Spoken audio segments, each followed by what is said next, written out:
네, 안녕하세요. 미래캐스터 황준원입니다. 자, 오늘은 자동차 얘기, 그 중에서도 도대체 미래적인 자동차란 무엇이냐, 어떤 요소가 들어가야 미래적이라는 표현이 나올까에 대해서 이야기를 해볼까 합니다.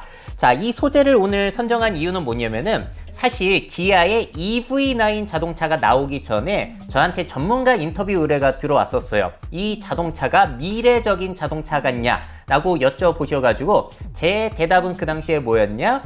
지금 현재 시점에서 잘 만든 자동차 같고 미래적이라고 느껴지진 않는다라고 말씀을 드렸습니다. 여러분들은 동의하시나요?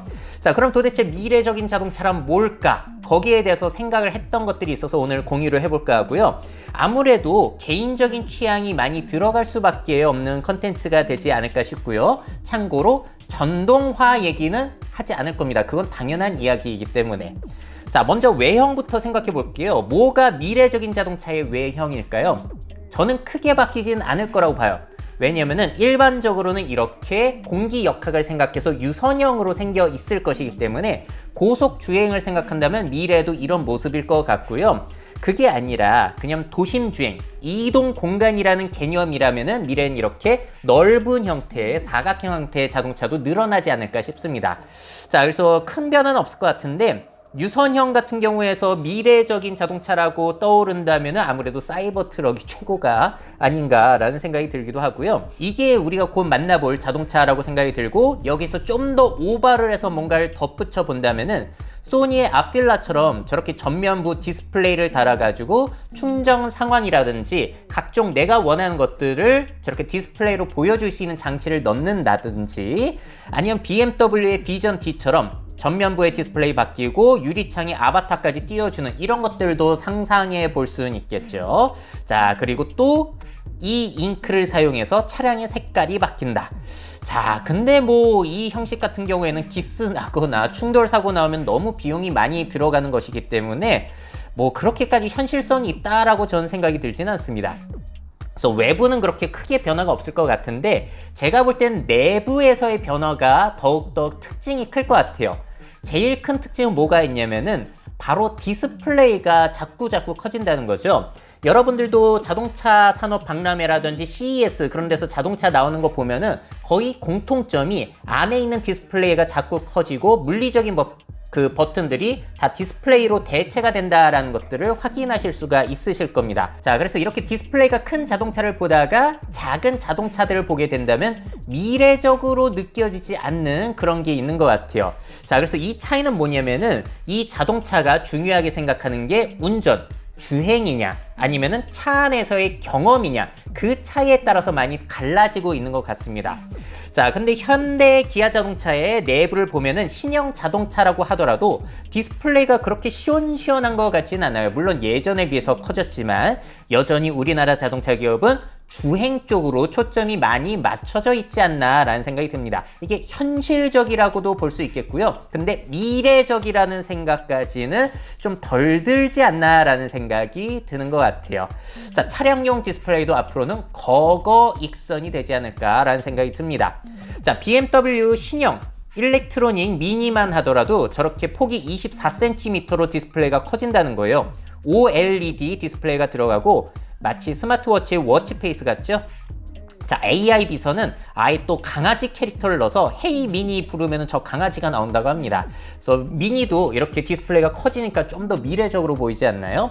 자, 신생 자동차 기업 피스커 같은 경우에는 디스플레이가 저렇게 큼지막하게 세로로 되어 있는데 헐리우드 모드라고 해가지고 3초 동안 버튼을 누르게 되면은 저게 다시 가로로 돌아가는 거예요. 말 그대로 헐리우드 모드, 영화 감상이나 유튜브 감상에 상당히 적합하게 바뀌는 거겠죠. 돌아갈 때 이제 핸들에 걸릴까봐 핸들이 앞으로 저렇게 쪽 빠지고 돌아간다고 하더라고요.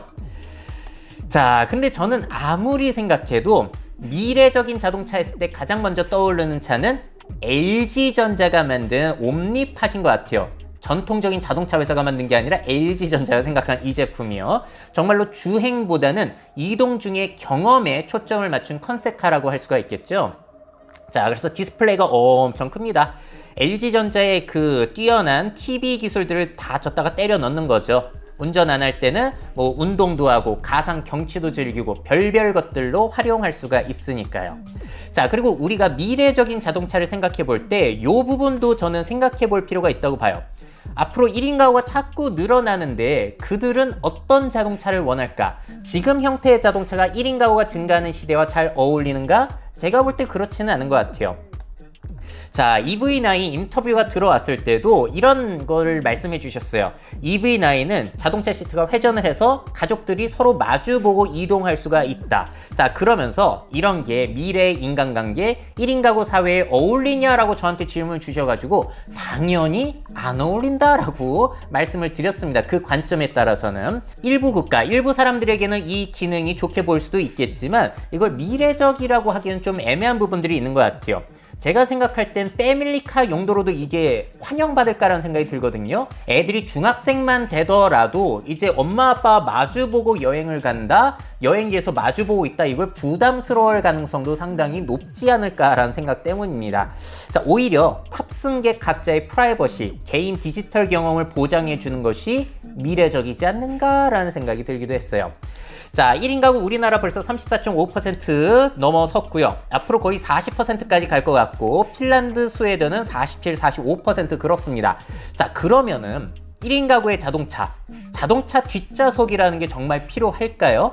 자, 저 같은 경우도 뒷좌석을 진짜 쓸모가 없다라고 생각을 하고 타고 다니고 있거든요. 자, 그러다 보면은 이런 자동차가 각광을 받을 수도 있겠다는 생각이 들기도 해요. 전기차를 1인 가구용으로 작게 만들어 놓는 거죠.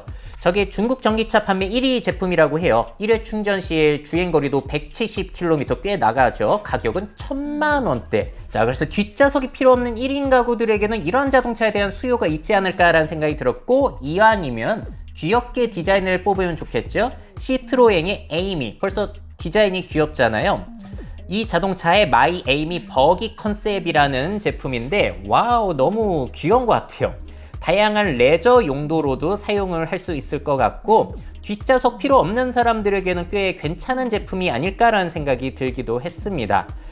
자, 그리고 이 제품은 독일의 전기차 스타트업이 만든 에베타 오픈 에어라는 건데 디자인 자체가 꽤 괜찮죠? 그리고 이거는 제가 뉴스 기사 보다가 발견하게 된 건데 폴라로이드 컨셉이라는 거예요. 그래서 앞으로 1인 가구들을 위한 소형 전기차들이 많아지지 않을까. 구조가 간단해지는 만큼 다양한 컨셉, 독특한 디자인 시도가 늘어나게 된다면 이 시장도 괜찮지 않을까라는 생각을 하기도 합니다. 자, 그리고 나 혼자 산다를 보게 되면은 저렇게 1인 가구들이 뒷좌석이 있더라도 쓸모가 없어가지고 오히려 저렇게 자는 공간, 휴식 공간으로 쓸 때가 꽤 자주 나온단 말이에요. 완전히 뒷좌석이 접혀서 평평하게 누울 수 있는 기능들을 요즘에 그래서 자동차 기업들도 많이 홍보를 하고 있죠. 자, 그러면 이럴 거면 아예 그냥 뒷좌석이 없는 자동차를 원하는 1인 가구들도 있지 않을까. 기아의 레이 1인승 밴 모델 보시게 되면은 안이 꽤 넓어요. 짐을 실을 때도 유용하고 캠핑 다닐 때도 괜찮고 이런 거를 또 수요가 있지 않을까 하는 생각도 들었고, 르노의 더 뉴 QM6 퀘스트라는 제품인데 이 자동차 같은 경우에 뒷좌석이 없거든요. 자, 그래서 그 공간을 차박이나 짐을 실을 때 사용할 수 있는 건데 보통 옛날은 이런 자동차가 나오면 거의 다 짐을 싣는 용도였지만 제가 이제 동네 르노 매장 지나가다 보니까 아예 이 자동차를 차박 형태로 꾸며두고 홍보를 하고 있는 모습, 그런 점도 상당히 인상 깊었습니다. 그리고 이제 앞으로 사람 대신에 반려동물 가족을 가지고 계신 분들도 많으시니까 이런 식으로 반려동물 케이지 등으로 활용할 수 있는 공간을 만들어 놓는 것도 1인 가구 시대에 적합한 미래적인 자동차가 아닐까 싶었어요. 자, 그래서 미래 채널에서도 한번 여쭤봤습니다. 구독자분들에게 여러분들이 원하는 미래적 자동차는 어떤 자동차입니까? 라고 여쭤봤는데 댓글 중에 인상 깊었던 게 이거였어요. 벤츠 마이바흐요. 자, 뭘 느꼈냐면 물론 1인 가구라고 하더라도 뒷좌석 뭐 그런 거 상관없이 일단 그냥 명품차, 남들 보기에 멋진 차를 사고 싶을 가능성은 여전히 있지 않나라는 생각이 들기도 했습니다. 차라는 것은 정말 우리나라에서는 특히나 심한 것 같은데 이동수단이 아니라 어찌 보자면 자랑하기 용도로 많이 사다 보니까 이런 욕망이 앞으로도 남아있을 가능성도 있는 것 같아요. 또 다른 구독자님들의 의견 중에 많았던 게 자율주행에 대한 기대감들이 많았습니다. 자, 그럼 미래적인 자동차는 자율주행 레벨 몇부터가 미래적인 거죠? 자, 요즘 나오는 자동차들은 일단 레벨 2는 옵션으로 다 넣을 수가 있습니다. 그래서 레벨 2는 이미 현재예요. 자, 레벨 2는 손을 핸들에 얹어 놓은 상태에서의 반자율 주행, 아니면 손을 떼더라도 전방 주시를 꼭 해야 되는 그러한 수준을 말하게 됩니다. 그래서 앞으로 나오는 거는 이제 레벨 3인 것이죠. 전방 주시 없이 영상까지 봐도 되는 수준. 근데 물론 고속도로 최대 시속 60km 서행 상황에서만 사용이 가능하다라는 아쉬운 점이 있긴 합니다. 말 그대로 조건부 레벨 3 자율주행이고요. 아니, 고속도로에서 어떻게 시속 60km까지 밖에 저걸 이용 못하냐, 현실성이 떨어진다라고 해서 우리나라에서는 시속 80km까지 레벨 3 가능하도록 준비를 하고 있는데 아직까지 차가 나오지는 않았어요. 중요한 건 전방 주시 없이 막히는 상황에서는 고속도로에서 이제 영상을 볼 수 있는 정도까지 되어야 이제는 미래적인 자동차라고 할 수가 있겠죠. 자, 그래서 저는 레벨 3 자동차가 나오거나 아니면 테슬라의 FSD 기능이 미국만큼 한국에서 잘 되지 않으면은 차를 바꿀 생각은 없어요. 거기서 거기라고 느껴지기 때문에. 자, 그리고 미래적인 자동차의 조건. OTA를 제대로 지원하는가, 오버 디 에어 기능이죠. 대표적인 테슬라처럼. 과거에는 자동차를 한번 사게 되면은 기능들이 똑같았었는데 미래적인 자동차라고 한다면은 같은 자동차이지만 소프트웨어 업그레이드를 통해서 기능이 개선이 되고 그리고 기능이 추가가 되는 거, 그게 바로 미래적인 자동차의 조건이라고 생각을 합니다. 심지어 자율주행 기능 역시도 한번 만들어주고 끝나는 게 아니라 OTA를 통해서 계속 향상을 시켜줘야지만 미래적인 자동차라고 할 수가 있겠죠. 그래서 소비자들이 이제 다음 업데이트에서는 얼마나 좋아질까, 그런 기대를 할 수 있어야지 미래적인 자동차가 아닐까 싶습니다. 자, 지금 폴스타2 같은 경우에는 9월 달부터 티맵 고도와 유튜브 감상 기능이 OTA로 업데이트가 된다고 해요. 부러워요. 제 차는 업데이트가 안 되기 때문에 과거형 자동차라고 볼 수 있겠고요. EV9 같은 경우에도 OTA가 된다고는 하는데, 된다고 하더라도 원격 진단 기능이 추가가 된다? 이거는 좀 아쉬운 것 같아요. 가격이 비싼 최신 자동차인데도 이거밖에 안 된다? 좀 많이 아쉬운 것 같습니다. 자, 이렇게 OTA가 되다 보면은 앞으로 자동차 안에 구독 경제도 성장이 되지 않겠냐. 한국자동차연구원의 보고서이고요. 전에 소개해드렸는데 다시 한번 보고 갈게요. 현재 구독 서비스는 음악 스트리밍 등에만 한정이 되어 있지만 앞으로는 자율주행, 연결기술 발전 시 동영상, 게임 서비스로 확대가 될 것이다. 소비자들은 그래서 향후 자동차 구매 시 다양한 상품성을 고려하게 될 것이고, 구독 서비스는 결제 주기마다 소비자의 재평가를 받게 될 것이다. 여기 이 차는 왜 업데이트가 되더라도 이거밖에 안 돼? 이런 게 또 평가가 된다는 거죠. 자, 기능 서비스 사용자 경험을 좌우하는 소프트웨어 기술의 질적 향상이 필요하다.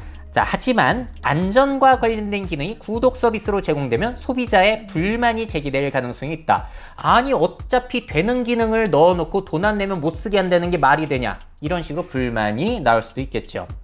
자, 이렇게 OTA가 잘 되려면 일단 데이터 통신이 빵빵하게 잘 터져야지만 미래적인 자동차라고 할 수 있겠습니다.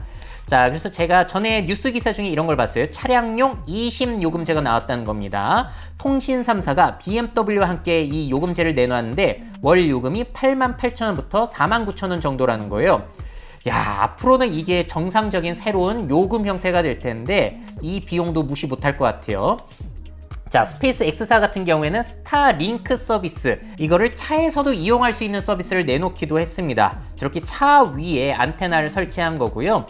저 제품이 플랫 하이 퍼포먼스 스타링크라는 건데 가격이 저 하드웨어만 하더라도 340만원, 월 통신 이용 요금이 18만원이라고 해요. 그래서 자동차 안에서 통신을 하는 것은 미래의 새로운 정상 상태이겠지만 그게 공짜는 아니라는 거. 자, 그리고 구독자 의견 중에 이런 내용 많습니다. 앞으로의 자동차는 움직이는 공간이 될 것이라는 점. 자, 그러면은 앞으로 자동차가 소비자들에게 어떤 경험을 제공하는가가 굉장히 중요해질 것 같아요. 이동 경험이 되는 거죠. 자, 그래서 다시 LG 옴니팟 컨셉 영상을 보시게 되면 자동차 안에 앞으로는 공기청정기, 스타일러, 냉장고 같은 가전제품이 모듈식으로 들어올 수 있게 된다는 거예요. 굉장히 미래에 현실이 될 이야기가 아닐까라는 생각이 들기도 했습니다. 근데 이게 자칫 사고 나면 안에 가전제품까지 망가지는 거니까 피해가 차이가 더 커질 수가 있는 거잖아요. 그래서 이게 현실이 되려면은 도로 위에 거의 모든 자동차가 자율주행으로 바뀌어서 접촉사고가 확실하게 줄지 않는다면은 쉽지 않을 것 같아요. 그래서 꽤나 시간이 걸릴 것 같긴 합니다. 그래서 현실적으로 생각해 볼 수 있는 건 역시나 테슬라예요. 자, 보시게 되면은 테슬라에서는 다양한 기능들을 업데이트할 수가 있잖아요. 저 중국에서는 저렇게 노래방 앱 기능이 추가가 됐다고 합니다. 자동차 공간이 그러니까 주행을 위한 공간이 아니라 저러한 이동식 경험을 제공하는 공간이 된다는 것이죠. 저 테슬라 앱을 위한, 노래방 앱을 위한 마이크 역시도 판매가 되고 있어요. 중국에서는. 이 가격이 두 팩에 우리 돈으로 22만 원이라고 합니다.